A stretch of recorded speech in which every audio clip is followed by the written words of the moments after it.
Apreciados amigos, gracias por estar con nosotros nuevamente aquí en Reflexión 360. En el episodio anterior notamos y hablamos con el pastor Bor sobre los métodos de interpretación bíblica y por qué muchos hoy en día están equivocadamente interpretando lo que miran en el mundo para decir que es un cumplimiento profético. Y vamos a analizar un poco más profundo en este episodio acerca de lo que y por qué en realidad hay un error en pensar que el conflicto futuro, el conflicto bíblico y profético se va a dar en el Medio Oriente, se va a dar con Irán, se va a dar con Israel, y por qué en realidad esto no es la forma como la Biblia nos presenta. Pero antes de iniciar este podcast, vamos a hacer una oración y pedir que Dios nos dirija al abrir su palabra. Oremos. Amoroso Padre Celestial, te agradecemos porque nos permites escudriñar tu escritura y poder escuchar de ella y ver la verdad que está escrita para no ser engañados y saber con exactitud cómo podemos confiar en lo que tú has dejado y saber cómo también poder entender claramente lo que pasa en nuestro alrededor. Pido Dios que nos dirijas y que nos acompañes. Pido todo esto en el nombre de Jesús. Amén. Amén. Pastor Bor, gracias por estar nuevamente con nosotros en este programa y vamos a entrar en esta inquietante pregunta, ¿no? ¿Qué es exactamente el futurismo? Porque vamos a hablar un poco de este aspecto. Bueno, el futurismo básicamente enseña que las profecías de Daniel y Apocalipsis en su vasta mayoría no se han cumplido todavía. Se van a cumplir al final de la historia, después del rapto de la iglesia. Va a haber un periodo de 7 años. En esos 7 años se va a reconstruir el templo de Jerusalén. Se va a levantar un personaje malévolo que se va a sentar en el templo literal de Jerusalén y va a perseguir a los judíos durante ese periodo de 7 años. Y al final de los 7 años, entonces, viene Cristo Jesús para establecer su reino milenial aquí en la tierra. Y después de los 1000 años, entonces va a ser cielos nuevos y tierra nueva. Básicamente, en síntesis, ese es el concepto futurista de las profecías. El anticristo es futuro, es una persona, el templo es literal, Israel es literal, Tierra Santa es literal. Todo se proyecta al futuro y todo es literal. Gracias, pastor. Es una muy buena descripción de lo que es el futurismo y lo que enseñan en síntesis. Ahora, habló usted acerca de esta aparente interpretación que afirman de que Israel es sumamente relevante en el contexto escatológico para el tiempo del fin, para establecer este milenio en la tierra, etc. Ahora, ¿por qué entonces nosotros vemos que el mundo evangélico ha tomado este aspecto, esta afinidad a Israel y lo presentan? ¿Dónde está el error de ellos en cuanto a Israel? Porque claro, la Biblia habla de Israel y la tierra gloriosa y la tierra prometida. Entonces usan esos términos que se encuentran aún en profecía para decir Israel tiene que volver a ser ese epicentro del mundo y establecer allí ese templo para que entonces haga los milenios de paz en la tierra, venga luego el anticristo, etc. Lo que usted mencionaba. ¿Por qué Israel y dónde está la malinterpretación sobre Israel? Bueno, en realidad, uno de los principios fundamentales que usa el futurismo es que hay una dicotomía radical entre Israel y la iglesia. Es decir, Dios tiene un plan para el Israel literal y Dios tiene otro plan para la iglesia. Y por eso, según el concepto del futurismo, Él se va a llevar a la iglesia en el rapto. Pero aquí van a quedar los judíos para sufrir la gran tribulación. Y al final de la gran tribulación de 7 años, entonces Cristo va a venir para librar a los judíos. Ahora, el problema entonces radica en el concepto que tienen de Israel. La Biblia enseña, y los adventistas creemos, que la teocracia judía llegó a su fin con el apedreamiento de Esteban. Es decir, en ese momento, cuando apedrearon a Esteban, se cerró la puerta de la gracia para la teocracia judía, no para los judíos, Claro. porque Dios tiene mucho pueblo entre los judíos, Claro. literalmente como individuos. Pero ya Israel no era el instrumento que Dios iba a usar para llevar el evangelio al mundo. Iba a usar a la iglesia cristiana para alcanzar globalmente al mundo. Pero el futurismo enseña que Dios todavía tiene un plan Amén. para la nación literal judía. Ahora, todo esto radica en algo que ocurrió en el año 1948. Antes de eso, los judíos estaban dispersos de su tierra. Pero en 1948, como resultado del Holocausto, es una conexión que a veces no se hace. Cuando después de la Segunda Guerra Mundial se vio lo que había pasado en el Holocausto, Sí, la gente quedó horrorizada. por supuesto. Y por lo tanto dijeron, tenemos que ayudar a los judíos porque tenemos que ayudarlos a regresar a su tierra. Y ahí fue que se estableció el Estado de Israel. Ahora, los futuristas creen que esa es la mayor señal de la inminencia del rapto, de que el rapto va a ser pronto. Para ellos esa es la gran señal de la inminencia del rapto. Y luego entonces, en la guerra de 1967 Israel ganó, en la de 1973 ganó, lo que hizo también allá en Gaza, ahora recién, claro. Y en la guerra de Irán, que ellos creen, porque Israel está involucrada también en la guerra de Irán, no es solamente de los Estados Unidos. Ellos dicen, eso es señal de que Dios está bendiciendo y favoreciendo a Israel y favoreciendo a los Estados Unidos. Y entonces dicen que Dios todavía tiene un plan para el Israel literal. Pero eso contradice lo que dice el Nuevo Testamento.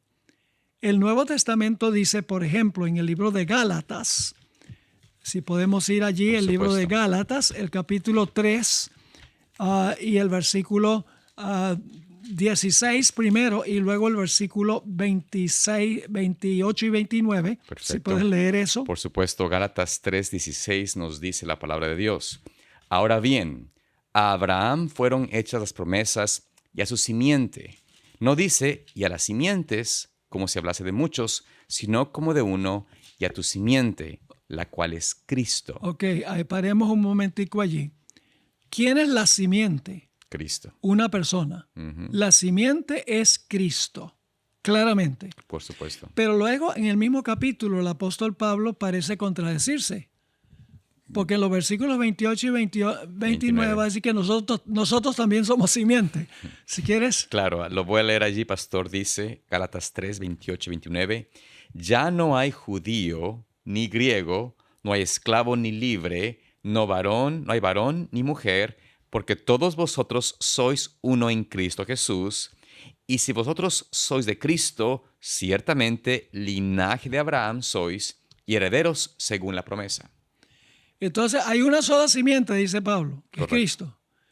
Pero luego dice que si nosotros aceptamos a Cristo, Sí. somos simiente. Lo que está diciendo es que nosotros, si nos unimos a Cristo, somos simiente de la simiente. La clave es unirse con Cristo. Por supuesto. La clave no es la tierra donde vivimos. La clave no es la sangre que llevamos.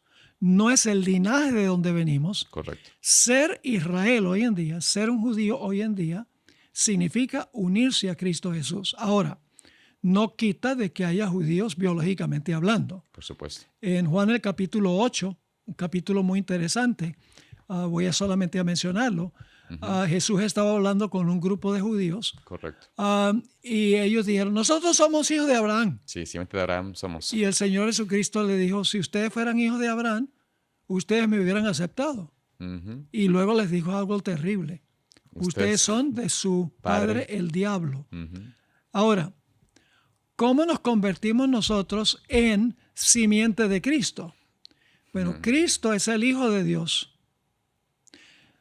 Jesús, cuando se encarnó, llegó a ser nuestro hermano. Correcto. Carnal. Cuando nos unimos con Cristo, somos hermanos. Y como somos hermanos, tenemos el mismo Padre. Entonces, la clave para ser Israel no es dónde se vive, qué linaje tiene uno, sino si ha recibido a Cristo como Salvador personal o no. Otro texto, Romanos el capítulo 2 y el versículo 28 y 29 es explícito. 28 y 29. Dice allí, Pues no es judío el que lo es exteriormente, ni es la circuncisión la que se hace exteriormente en la carne, sino que es judío el que lo es en lo interior, y la circuncisión es la del corazón, en espíritu, no en letra, la alabanza del cual no viene de los hombres, sino de Dios. Ah, el apóstol Pablo era judío de los judíos, de la Por tribu de supuesto. Benjamín, circuncidado el octavo día, con respecto a la ley, irreprensible. Claro. Y sin embargo le está diciendo, yo antes de recibir a Cristo no era judío, pero cuando recibí a Cristo, Claro. ahora soy judío. Y cuando uno va al libro de Filipenses, Por supuesto. el apóstol Pablo dice, todo lo que yo pensaba que era muy importante, lo considero basura Ujú. por ganar a Cristo. Amén. Y lo dice un judío literal, Correcto. pero él reconoció que un judío en realidad es que ha recibido a Cristo. Y lo interesante es que en el Antiguo Testamento Dios nunca restauraba al pueblo de Israel a su tierra sin antes arrepentirse. Mm. Pero hoy en día el Israel literal no está arrepentido, no ha recibido al Mesías. Y por lo tanto, ¿cómo se pueden cumplir las profecías en desobediencia? Es imposible. Amén, pastor. Y eso es importante, y gracias por poder aclarar esto y afirmar a través de la palabra qué significa realmente un israelita a la luz de Dios. O sea, ante la vista de Dios no es el que tiene la sangre o el que vive allí, es en realidad el que acepta a Cristo y está unido a Cristo, que se constituye como israelita, un verdadero judío para la vista de Dios. Ahora bien, usted mencionaba también que al inicio, que la diferencia que hacen muchos de los líderes cristianos, donde afirman que Israel tiene que ser literal o es literal, es porque hacen esa dicotomía entre lo que es el Israel, digámoslo así, de la iglesia y el Israel literal. Dividen ese aspecto y dicen, no, es que bueno, una cosa es lo que dijo el apóstol Pablo y está hablando solamente espiritualmente para la iglesia, pero en realidad no deja de existir un Israel literal. Y ahí es el error donde, sin tener argumento bíblico al respecto, muchos escuchan esos argumentos y dicen, verdad es, Israel debe estar en la profecía. Entonces buscan en el Antiguo Testamento profecías que hablábamos en el episodio anterior, profecías clásicas o que eran para el aspecto de Israel condicionalmente a su experiencia, y las aplican para un futuro porque obviamente eso no ha existido. Entonces tienen que decir, tiene que venir nuevamente el cumplimiento de las profecías para Israel para que se puedan cumplir. Pero pastor, nuevamente, ¿cuál es este error clave de separar a esto? ¿Cuál es el trasfondo de este error? ¿Y por qué se insiste o el enemigo insiste en llevar al cristianismo a tomar esta postura? Bueno, la idea es separar radicalmente a Israel literal de la iglesia, que es el Israel espiritual, y el resultado es que Dios tiene dos diferentes planes. Un plan para los judíos literales y un plan para la iglesia cristiana, que son los judíos espirituales, según ellos. El problema con esto es que a través del Nuevo Testamento encontramos que Dios tiene un solo pueblo. Cristo tiene solo un rebaño, compuesto de Israel, de los fieles en Israel, y de las ovejas que todavía no son de ese redil. Cristo tiene solo un cuerpo, no dos cuerpos. Claro. Tiene solo una esposa, no dos esposas. Un solo árbol, en Romanos el capítulo 11 representa a judíos y gentiles en un solo árbol. Claro. Tienen un sumo sacerdote, un solo sumo sacerdote en el santuario celestial. Es decir, vez tras vez Claro. en el Nuevo Testamento se enfatiza que judío y gentil son uno. Ya no son dos. Efesios 12, ya no son más dos, sino que son uno en Cristo Jesús. Y entonces hacer esa separación radical es un problema serio porque enfoca los ojos de la gente en el Medio Oriente. Bueno, Dios está empezando de nuevo su plan allí con el pueblo de Israel. Es una gran señal de que pronto va a ser el rapto y vamos a irnos al cielo. Y nosotros no vamos a pasar por la tribulación. Nada más los judíos, como si no hubieran sufrido ya mucho. Pastor, qué interesante este punto. Y ahí es donde vemos el error, que tratan de interpretar a Israel de forma literal como un cumplimiento profético. Y por supuesto, cuando miran un conflicto en Medio Oriente, ya sea Irán, dicen, o Persia, bueno, Persia que fue Irán, o es Irán, en realidad hablan de estos elementos y dicen, debe estar en la profecía. Busquemos dónde se encuentra Irán en el conflicto, dónde está la relación con Israel para poder entonces volver a las profecías y tratar de encontrar algo que atine, que pueda encajar en su Mm. interpretación. Pero el problema de esta interpretación, usted bien lo dice, no solamente dividimos al Israel o dividimos el cuerpo de Cristo en dos, o lo hacemos múltiple, o lo hacemos adúltero, perdona la expresión, pero básicamente tener dos grupos, dos iglesias, dos cuerpos, dos esposas, no hace sentido. Pero también hay una situación que si tomamos esto, así sea en una forma minúscula, eh, en realidad estamos menoscabando la identidad del verdadero Israel espiritual en el tiempo del fin y su misión para ese tiempo, para este mundo. Es Ujú. decir, menoscabamos la relevancia del mensaje que Dios tiene que dar a este mundo. Pastor, explíquenos un poco cómo el mensaje de los tres ángeles es atacado por esta presentación, por esta ideología, por esta forma de pensar del Israel literal. Bueno, uno de los argumentos que usan los eruditos futuristas es que Apocalipsis 4 Ujú. hasta Apocalipsis 19 nada se ha cumplido todavía. Mm. Es decir, y usan el argumento de que en Apocalipsis 4:1 dice, Dios le dice a Juan, ven acá. Ese es el rapto. Cuando dice a Juan, ven acá, dice, es el rapto. Juan representa a la iglesia y está siendo raptada la iglesia. Y luego dicen que de ahí en adelante, todo lo que ocurre es no con la iglesia, sino que es con Israel. Mm. Ah, pero eso tiene implicaciones muy serias, porque los mensajes de los tres ángeles Mm. están en Apocalipsis 14, Claro, por supuesto. que es después de Apocalipsis 4. Ujú. Lo cual significa que los mensajes de los tres ángeles no tienen ninguna relevancia para la iglesia hoy, Mm. porque según el concepto de Dios, la iglesia va a ser raptada al cielo. Pues si la iglesia va a ser raptada al cielo y los mensajes de los tres ángeles se van a proclamar después del rapto, Claro, entonces los mensajes de los tres ángeles no se aplican a nosotros. claro. Entonces Satanás esconde Mm. el mensaje final para la iglesia, Mm. diciendo que todo Apocalipsis prácticamente no se ha cumplido y se va a cumplir después de la ausencia de la iglesia. Wow. Entonces allí se pierde completamente, en cierto sentido, la identidad de quién es el pueblo de Dios en el tiempo del fin, cuál es su razón de existir, cuál es el propósito por el cual Dios los quiere usar. Cuando aceptamos esta interpretación futurista y aceptamos esta ideología de un Israel literal como pueblo de Dios, dejamos a un lado el, la razón de existir como pueblo adventista.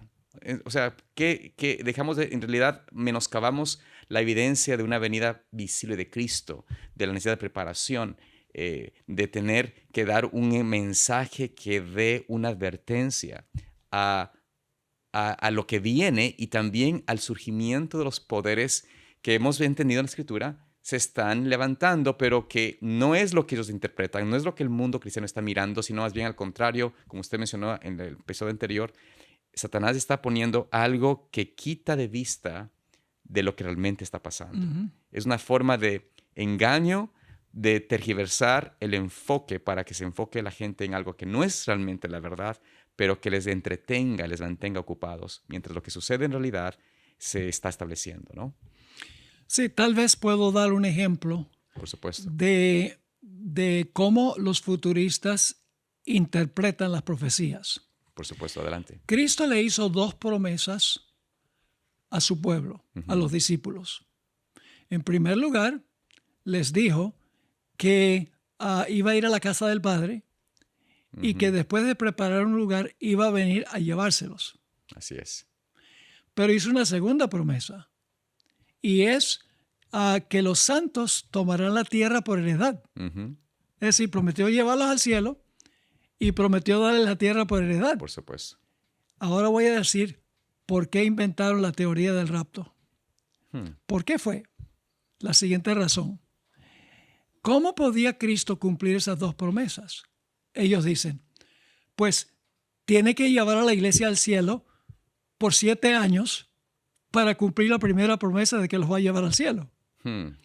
Y para cumplir la segunda, después de los 1000 años, entonces él tiene que traerlos de nuevo y entonces los santos tomarán la tierra por heredad. Y ellos dicen, de esa manera se resuelve El problema. el problema. Pero los adventistas, de acuerdo a la Biblia, tienen una solución bíblica. Por supuesto. Y es que va a haber una sola segunda venida de Jesús. Ujú. La gloriosa venida en las nubes del cielo. No hay un rapto antes de eso. Claro. Y entonces, ¿qué va a hacer Jesús? Se va a llevar a su pueblo al cielo, no por 7 años, sino por 1000 años. Por supuesto. Y entonces, después de los 1000 años, va a traerlos acá y van a tomar la tierra por heredad. Ujú. Esa es la razón bíblica que cumple las dos promesas. Por supuesto. No es llevándose a la iglesia, al cielo, por 7 años. Cumplió la primera promesa. Los llevó a la casa del Padre. A dar una Y vueltita. luego, entonces, cumplió la segunda promesa después en la gloriosa venida, cuando establece su reino aquí en la tierra. Y entonces los santos toman la tierra por heredad. No. Claro. La Biblia enseña que Cristo, cuando regrese en su gloriosa venida, Mm, va a llevarse a la iglesia al cielo, a todos, judíos, griegos, que se unieron a Cristo a Jesús, por supuesto. y luego después de 1000 años va a traerlos acá y entonces van a tomar la tierra por heredad. Es decir, los futuristas le imponen a la Biblia explicaciones que no están allí. Una de ellas, por supuesto, el rapto secreto que usted acaba de mencionar. No hay tal cosa como un rapto secreto. O sea, bíblicamente no existe. Ellos usan las ilustraciones que Jesús hablaba de que uno está tomado, otro dejado, para decir, ahí se presenta. Mencionaba lo que usted en Apocalipsis 4, donde dice, ven acá, y dicen, ahí es el llamado al rapto, etc. Pero nada de eso en realidad encaja con la armonía bíblica y específicamente en la forma como se presenta aún la misma palabra en la forma de establecer los eventos que vendrán al tiempo del fin. Jesús nunca mencionó de un rapto secreto en Mateo 24, en Lucas 21. Nunca hace énfasis o eco de que algunos serían llevados así de manera secreta, sin darse cuenta, mientras quedaría un gran número de personas en una tribulación. Y hoy por hoy hay un énfasis en este aspecto que usted menciona de que debe existir una experiencia en la tierra de 1000 años de un reino de Dios en la tierra. Y a la luz de muchos de estos líderes religiosos, la idea es que debe ser un gobierno, un mundo cristiano donde alaben todos a Cristo y toda la tierra esté convertida al cristianismo en esos 1000 años. Esto suena lindo, pero no es bíblico porque también en realidad no es ni siquiera coherente. Dios no puede convertir a todos a la fuerza, no puede ejercitar una estructura de donde todos tienen que convertirse al cristianismo, sea así, sea así, sí o así. No se puede, ya que el principio de Dios es libertad de que la persona escoja, el libre albedrío para que la gente escoja su propia decisión. Pastor, ¿qué me puede brevemente decir en el momento que nos queda para cerrar?